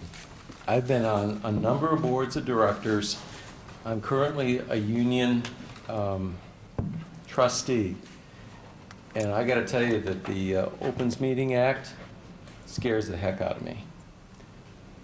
Makes me do the right thing. I'm a pretty simple guy. Let your yes be yes and your no be no, okay? My opinion on this, Larry and I have had lots of conversations, and we don't always agree or disagree. I think he's right on with his analysis of the job that Marty was doing. If he's doing 99 things well, and there's no conflict in 99 of those things, then why don't we just deal with the one thing? you know? And as far as the job that's been done, I appreciate him standing up. You know, I spent 30-plus years in a professional position in a high-tech industry that's very, very competitive. And we always applaud people who stand up, that want to do the job. As far as Mr. Hawk is concerned, you know, I'm concerned about the double dipping thing, but I'm more concerned about him deciding that he wanted to, that he was done, he wanted to take off. As far as I'm concerned, that tells me he's not part of the team. You know, my opinion, this is the most professional leadership that we've had in this city, and I'm a lifelong resident, and I'd like to keep it that way. Thank you, Mayor. Thank you, you know, for the comments that you've all made on this. And, you know, again, transparency, the word has been thrown around, but let your yes be yes, let your no be no, and, you know, serve with honor. Thank you very much. Thank you.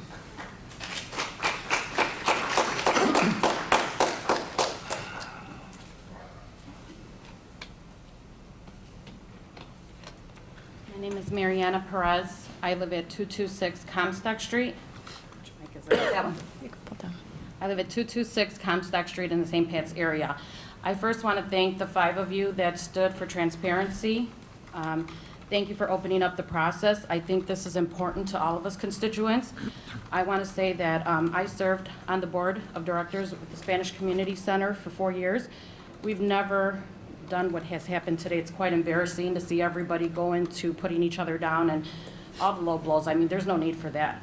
Like this gentleman stated, this is our biggest representation of our government, of our city.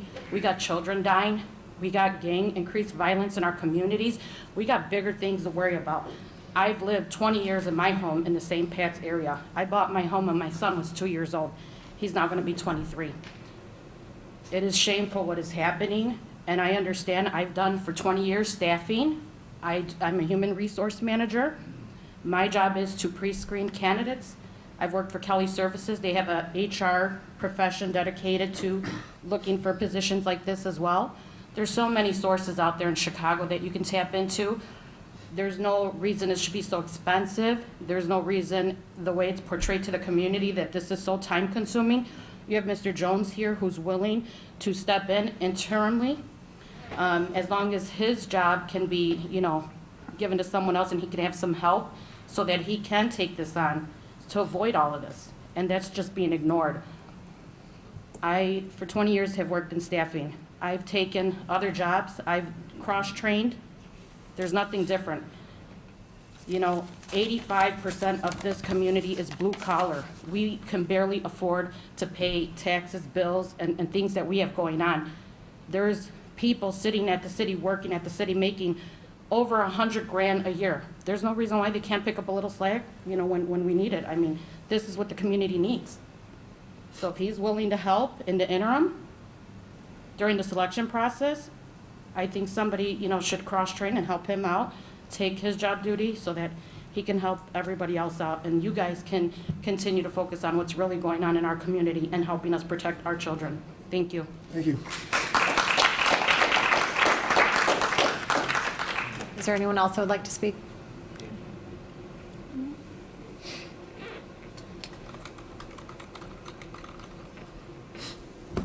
Just a couple of comments on what was said tonight. If you guys decide to release tapes, David Hale's tape, executive session, love to hear that one. You can have it now for all I care. I think that would be a great listen. Job description, Deputy City Manager / Economic Development Director. Kind of confused that when employees work for the city, that they have a right to choose what part of the job description they want to do, with all due respect, Steve. I can understand your workload, but if it states you're the Deputy City Manager, then you fill in when needed, and maybe that should have been done the first time and not been a problem. Also, at the beginning of meeting night, you talked about a job description being passed around. And everybody up there's got a copy. And you've kind of vetted it tonight. Somewhat vetted the job description. that has not been approved by the city council yet, okay? So wasn't on the agenda. So I think that's possibly a violation of the Open Meetings Act. Also, I thought, well, I'll check real quick and see if I can find it on the website. There's no minutes from the June 19th Land Use Legislative Committee where I could have pulled up that proposed job description to kind of read along with you. In addition, the June 18th Stadium Committee meeting, there's no minutes for that meeting, which was quite controversial. But that's just some of my observations for tonight. Thank you.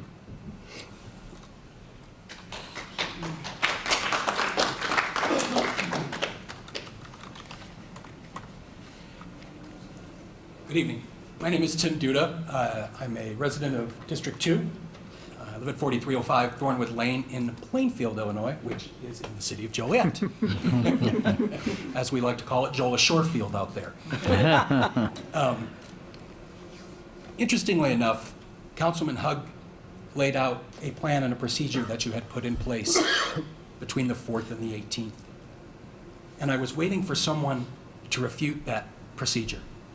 That a man that had done his job, or done a job he had asked him to step up and do times before, and was doing again, was offered a path to continue to execute that job without great incurred expense to the residents and the taxpayers, to continue to do that, and given a path also to apply for the permanent job. No one else refuted that that was put in place and set forward. That was obviously the best situation for everyone involved. Somewhere along the way, someone decided that that wasn't good. And they did it behind closed doors without any transparency. And that is a real shame. I came here tonight to get some answers, and thank you, Councilman Hug. I've known you for a few years for explaining that process, because that's what I needed to hear. I needed to hear that something was done and put in place. That was a smart plan. After that, I don't know what happened. Again, it's hidden behind closed doors, but we are where we are now. I think that you've delayed this process for a long time to reach back into history to get someone that we're done with, to try and fill a spot of a vacancy of a void that we had someone for. And I think it's the wrong move all in all. If I was on the city council tonight, at some point, I would have raised my hand and made a motion to reinstate Mr. Shanahan as interim city council. As interim city manager. It just doesn't make any sense. I sit on the board at my church, and we have an exact plan and policy within our constitution for the situations when a pastor needs to be removed or pastor leaves, that an interim is hired. It can be out from inside or outside, like you mentioned, and then a committee is made, just like you said you're going to do, to search for a new person and get someone on board. I just don't understand why that isn't clearly written and a procedure to be followed by for the city as well. Perhaps it is, and I don't have a copy of the Constitution of the city or didn't read it well enough. Please excuse my ignorance. But all in all, I think this is a shamble and a mess. We had someone that could do the job. We could have quickly moved forward to find a permanent person to get the city on the right track and keep it on the right track, and we didn't do that. Thank you. Thank you.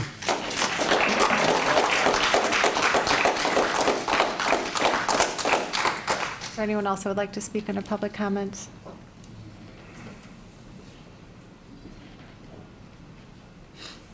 Good evening.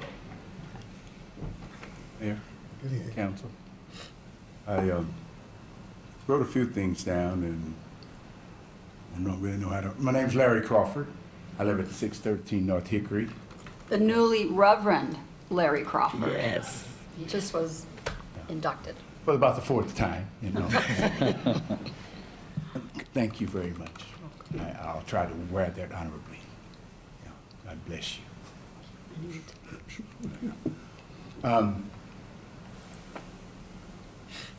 I think that several things have kind of been covered, and I'm saying I think that each council person is capable of standing on their own, and I think it is despicable for the media to describe our leadership as, Ms. Gavin kind of said, as lapdogs as it may be to some of the other people that are been included in this, whatever this Mudron 5 thing is. It was like, for lack of a better term, if I could use a Larry Hug vernacular, that sucks.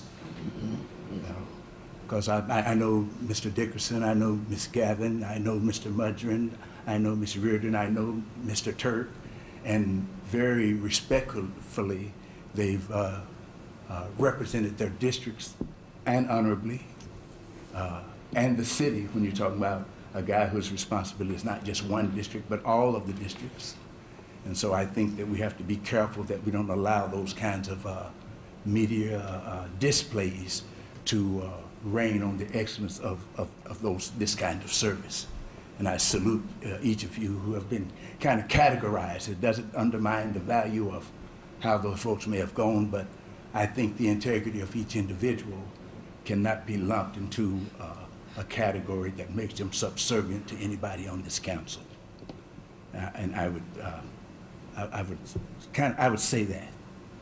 I think it's kind of interesting that you continue to use the term fired when I think Mr. Shanahan himself has said, I've not been fired, you know. But you continue to identify that, whatever it is, that transaction as it may be, that's inappropriate, terminated, whatever it is. I don't think we can stoop to defining, well, those are synonyms, but, apples and oranges or whatever that. We don't want to reduce this thing to a thing that creates anxiety in a guy who has served very effectively. I don't think that's an issue either. What happened to the process, I think, is my question, Mr. Mayor. I think we've defined a way to go forward with the process, and I think it keeps getting marginalized. I think there's a lot of merit in what Mr. Hug has suggested in terms of how to manage that. But the other part of that leads me to another point, is that whether we're talking about $410,000 or $41,000, whatever it is, I think there's a much bigger issue in terms of making sure that we guard a process that allows us to give everybody an opportunity to apply for the position. And I think that's a bigger issue. And how do I say, guarding the possibility of setting a precedent that allows the council to circumvent an established, and I believe, an inclusive process. And I think we have to be careful that we don't lose that as we're hashing out who's going to be an interim. Ultimately, I think the best interests of integrity and transparency, using the existing process. The other thing is, and I'm finishing up, I don't think it's a good idea to publicize closed meetings. Every time, I think I call it the wisdom and experience of Mr. Turk, who he's very careful about guarding the integrity of our employees and the council process. When he says, I think this is a matter for a closed meeting. It's not about transmitting, and I'm about there. Thank you. Thank you. I appreciate you. Yeah. I don't think it's a good idea to publicize closed meeting information to determine the integrity of the statements of this council. I think it would be compromising information that is not the topic of this discussion. And I think Marty or either Steve pointed that out. And I'm glad, Ms. Quillman, that you identified the interim could be possibly a man or a woman. Okay, thank you. Thank you.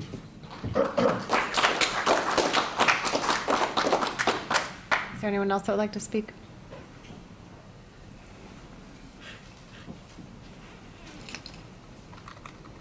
John Dillon, 1020 Buell. I know most of you. Sorry, guys, I didn't bring my hearing aids, so maybe I'm good and maybe I missed a lot. No offense to any. I don't have nothing with any of you.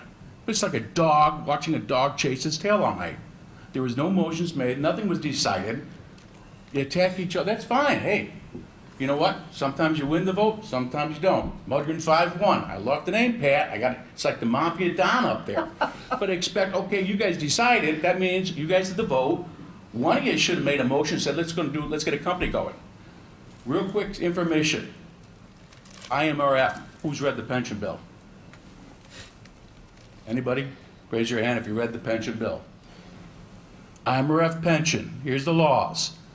They take the last 10 years, and they take 48 months, which is usually the last 48 months, consecutive months to figure out your pension. There is a law, and they're very strict on it. It's not like other pensions. 600 hours, if you go back to work for IMRF, it's 600 hours, and they mean 600, otherwise they yank that pension.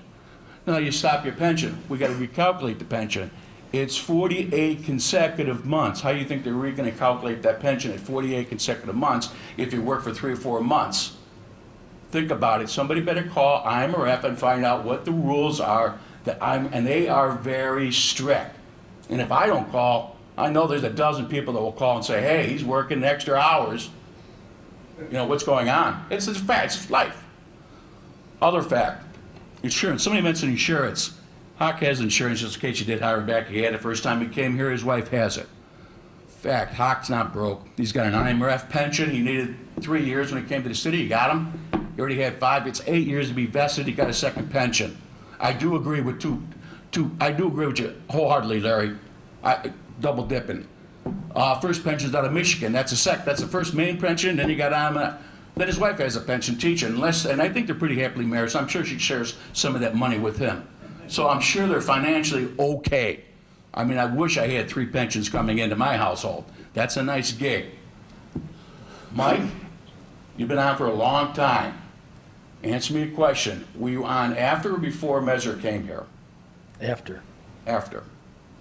And if I may be correct, I hope somebody could say, John, you're wrong, but Measure was doing the job a couple times too. And he was running the public works. So he actually knew a good handle on the city. And eventually, to my understanding, as I was told from the old boy group, when I say the union group, when they said, son, sit down and shut up, they put him in and said, okay, you can take the job or not, otherwise you're going to go. They didn't go all this citywide search. Years ago, I mean, you want somebody who actually knows the area somewhat. When they come from the outside, the last 2 did not. And you guys can praise Hawk, and I dealt with Hawk. Yeah, he's very professional. He's good at his job, but he did not know the city, which is different. Does not know the personnel, does not understand the equipment needs. There are many, many different departments, and it gets very complicated in this city.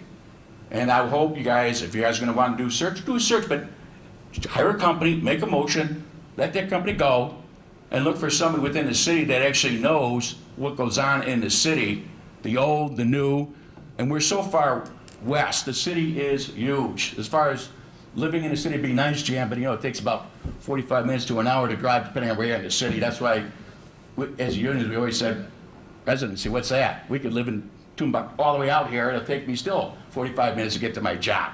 So yeah, you could live in Plainfield. You could live in, I think parts of Shore. I think they're in Joliet. They're in Joliet. We go out west. We go south. We're big. We really are big. You got the 4-minute mark. If you Okay, I'm done. Thanks. Thank you.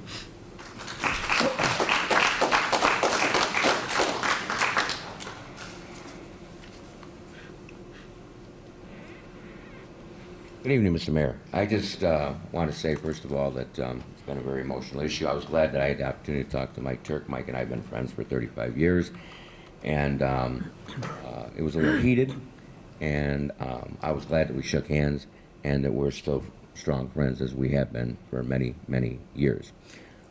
First of all, I just want to take, again, with Mr. Sheridan, you know, he brought up about the legislative committee, about there's no minutes. That was a committee meeting, though, correct? Yes.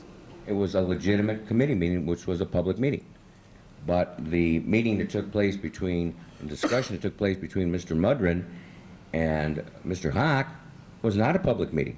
It did not have the sanction of this 9-member city council, but he didn't question that. So he questions the things that he wants to question.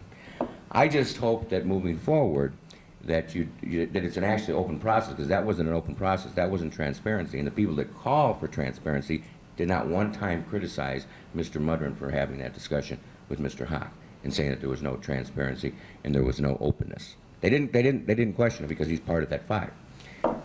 I just hope that from now on, as Mike and I talked, that the council does come together and that you're able to work together and not split and come up with somebody that will do the right thing. I agree with what some of you have said, that we had a person in Mr. Shanahan. The current deputy city manager would actually violate your Residency. guidelines, because he Right. doesn't live in Joliet. Right. All right? He doesn't live in Joliet. So he's actually sitting there in violation of what you have now, Correct. okay? So, and you still hire him temporarily as an intern until you hire another intern, which is more money and more Well, money. just to clarify, this hasn't been vetted yet by the whole city council. Right. So it But I just- mean, whether you're an right, just- employee, I'm you just have saying. so much time to win, and, or if you're elected, because when Mr. Thanis was gonna run for judge, he'd come to me and talk to me about getting support. He was gonna have to move back into Joliet Township in order to run. Even if you're an elected official, for instance, you can't run in District 2. If you're a council person in District 3, correct? I live in District 2. Right, I mean, or District 3, you couldn't run in District 3, I meant to say. No, Right. correct. So that's something that is also with elected officials and with employees. Because as Mike remembers, years ago, we had this huge debate on outside residency. Remember that? With the police and the fire and public works and so on and so forth. And it was open. And you know, my father, 81 years old, has lived his whole life in Joliet. My aunt, 96 years old, has lived her whole life in Joliet. My dad said, hey, this city pays me well, I'm not going anywhere. And a lot of employees did that, and thank God for that. But again, I hope that everybody comes together and that there is true, open, transparent discussion in public on how you finalize the process and on the selection process. Thank you. Thank you.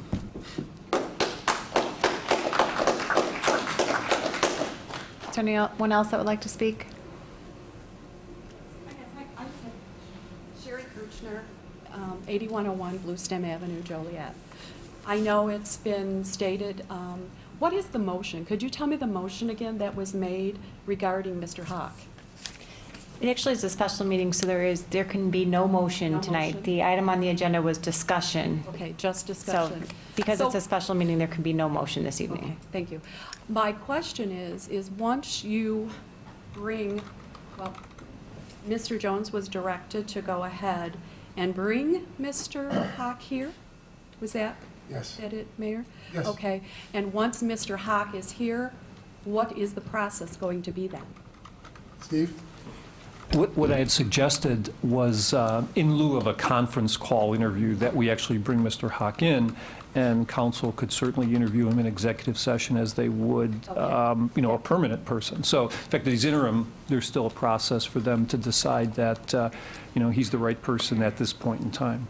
So it will be in executive session that this will happen. It won't be at a meeting. It'll be an executive session with everyone there. I think Councilman Hug wants it public. I think you made that clear earlier. Yes. Yes. So will you need a consensus tonight to do that so that there isn't any misunderstanding between any of the council members? Because that's what happened before, when there wasn't any, when there wasn't discussion, and then Councilman Mudron went on his own and did a call to Mr. Hawk, and no one knew about it. So now it's, yes, we're directing Mr. Jones to go ahead and bring him here to be interviewed by the council in an executive session. That's what you're telling me, but now you're saying that Mr. Hogg is requesting that it be transparent so that it would be public. So what is it going to be? I think we'll probably decide that night. I think there'll be a debate that night how we want to handle it. Will So I it be think- at a special, oh, I'm sorry. No, so I think what we agree on tonight is to bring him here. Mhm. I think that's all we agree on tonight. Okay, that's all you're going to agree on tonight. And then what is the next process then? That after, after you bring him here, and is there, if it's going to be a special meeting, is it going to be a special meeting? Is it going to be part of the agenda? I should be part of the agenda because we're meeting next week. There's a number of questions. You heard the pension questions, which are legitimate. If he Yes. can only work 3.5 months, he's not going to serve the purpose. we won't be through this process. I don't think it took 6 or 7 months, and then Steve Jones said when the other candidates had to leave their job, they had to give a 60-day notice. I understand that, and that's a lot of questions that are unanswered.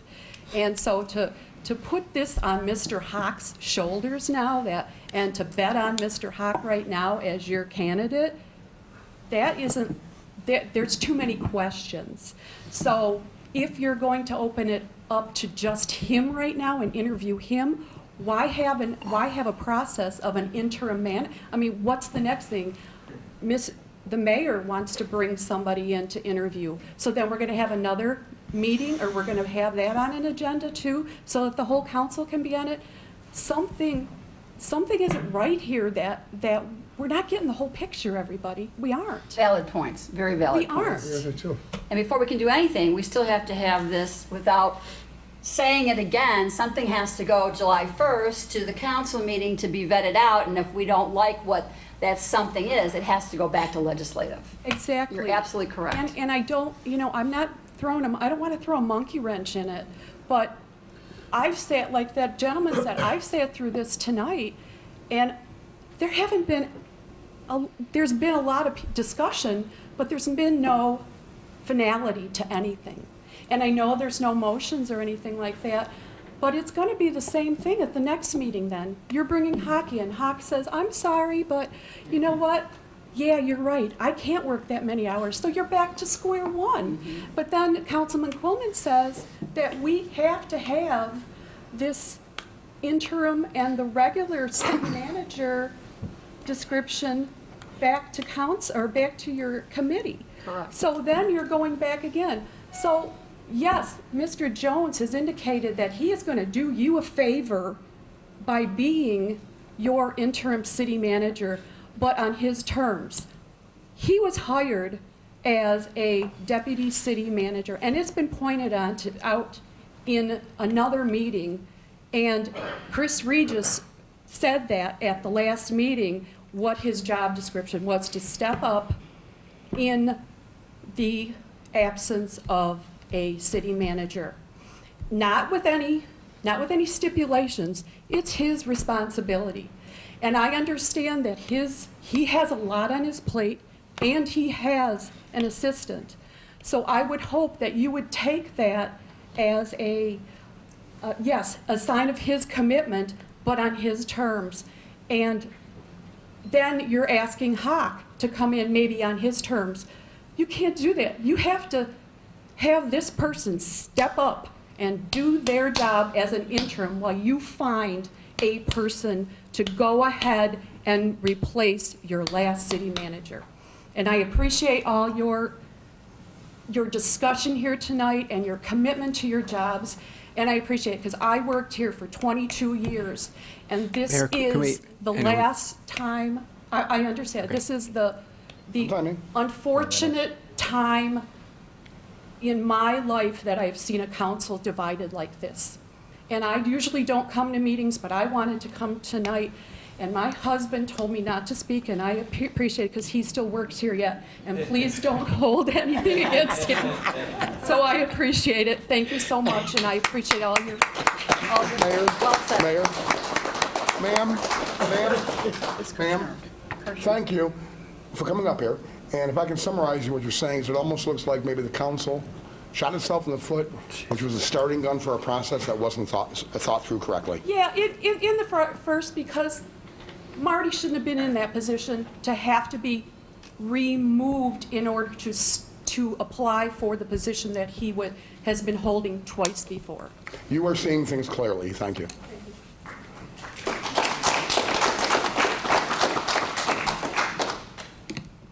Hi, everybody. Hudson Hollister, 68 North Chicago Street. I was born and raised in Joliet, educated at St. Francis, and in January moved back here to start a tech company with the goal of also building a tech industry in this town where I'm from. And I've had the honor of bringing in a group of tech company founders to meet with the mayor and Mr. Shanahan and Mr. Jones to talk about what the city can do over the next decade to modernize. And that next decade is going to require continuity of leadership. And it seems to me that the group that was convened by Mr. Mudrin, and no offense to Mr. Mudrin, I bought my insurance policy from you and moved back. Good to see you. Plug. It's a plant. And not from Mr. Huggs, huh? I didn't know about it. Hey, don't leave Councilwoman A lot of Merida. insurance on the council. Let's You get a lot of insurance. But the work over the next decade that these tech CEOs talked about is going to require continuity of leadership. And it's sad for me to look at the council and see that it appears that with the incredible reversal that the Mudrun 5 have engineered, we're not getting continuity, but instead we're getting chaos. A couple of the members of the council have objected to the criticism that they're getting. I think that criticism is appropriate because we still don't know why the action was taken. Mr. Duda was correct back in when he spoke a few minutes ago. Throughout this whole meeting, we have not been told why. There's speculation in the media. That speculation is going to go on until we hear why. And I think people are going to keep showing up to these meetings until we have the answer to that question. And I intend to, and I think some folks behind me are going to as well. So we need that continuity of leadership. And what's been done has been done, and there's a need to now find somebody and get us that continuity back. But until that happens, I think the questions are going to continue until they get answers. Thank you. Anyone else? Seeing none, is there a motion to adjourn? So moved. So moved. Second. Motion seconded to adjourn, all in favor? Aye. Opposed? Meeting adjourned. Thank you.